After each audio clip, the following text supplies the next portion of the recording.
non-inverting amplifier. IC741 is used here. This is the circuit for practical circuit. IC741, positive 12 volt, negative 12 volt from dual power supply. Number 2, 3 and 6 is output. This is circuit diagram. Non-inverting terminal number 3 is connected to battery positive. This is directly provided to us. This is the potential divider arrangement which is we are not using in the circuit. Number 2 is connected to mid of RF and RI and it is grounded. From this dual power supply, this positive connect to 12 volt positive to the amplifier terminal number 7, and this battery negative dual power supply is connected to number 4, that is negative minus 12 volt. This is called dual power supply. This is called dual power supply because it gives positive 12 volt with respect to ground and negative 12 volt with respect to ground. Now number 3 is connected to battery positive. So here from battery positive, this wire we have to connect to number 3. This is number 3 terminal of op-amp. Of op-amp, it is connected to mid of RI and RF. From this number 2 of op-amp, connect it to mid of this RF and RI.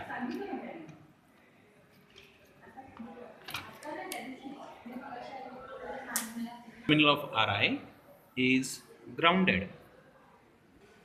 Battery negative, and this is connected to ground of this dual power supply.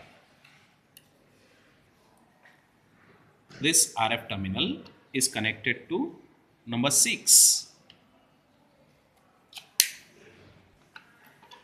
From here to number 6 of op-amp, we have to make the connection.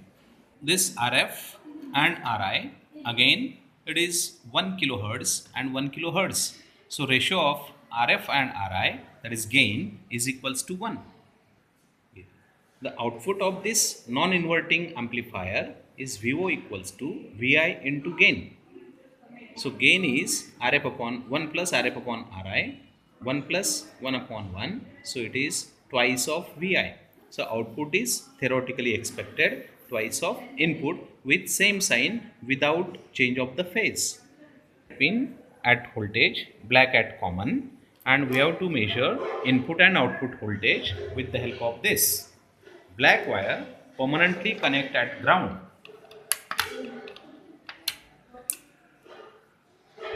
At 3.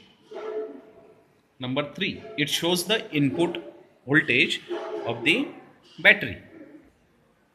Switch on dual power supply and switch on this battery. May adjust the input voltage over here and see the voltage over here. Say it is 0.819 volt is the input voltage. Now connect this pin to number 6 to see the output. Theoretically it is twice of the input. So see here, it is twice of that 0.8, that is 1.628 is the experimental value. Theoretical value and experimental value are perfectly matching. This is input voltage 1.5. Experimentally it is getting 3. Expected value is 3, twice of the input. In this way, 5 readings we have to take and write your conclusion. The another voltage input, connect at number 3. Connect at number 3 and see the voltage. If input is 2.2 volt, expected theoretical output is 4.4. Connect this pin number 3 to number 6 and see the output voltage. It is getting 4.54. It is perfectly matching.